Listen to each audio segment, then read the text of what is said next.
The human voice. It's the instrument we all play. It's the most powerful sound in the world, probably. It's the only one that can start a war or say, I love you. And yet many people have the experience that when they speak, people don't listen to them. Why is that? How can we speak powerfully to make change in the world? What I'd like to suggest, there are a number of habits that we need to move away from. I've assembled for your pleasure here 7 deadly sins of speaking. I'm not pretending this is an exhaustive list, but these 7, I think, are pretty large. Habits that we can all fall into. First, gossip. Speaking ill of somebody who's not present.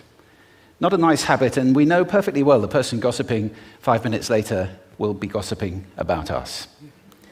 Second, judging. We know people who are like this in conversation, and it's very hard to listen to somebody if you know that you're being judged and found wanting at the same time. Third, negativity. You can fall into this. My mother, in the last years of her life, became very, very negative, and it's hard to listen. I remember one day I said to her, it's October the 1st today, and she said, I know, isn't it dreadful? It's hard to listen when somebody's that negative. And another form of negativity, complaining. Well, this is the national art of the UK.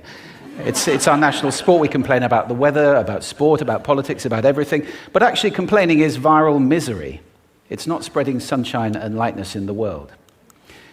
Excuses. We've all met this guy. Maybe we've all been this guy. Some people have a blame thrower. They just pass it on to everybody else and don't take responsibility for their actions. And again, hard to listen to somebody who's being like that.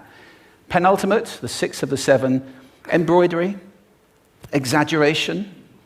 It demeans our language, actually, sometimes. For example, if I see something that really is awesome, what do I call it?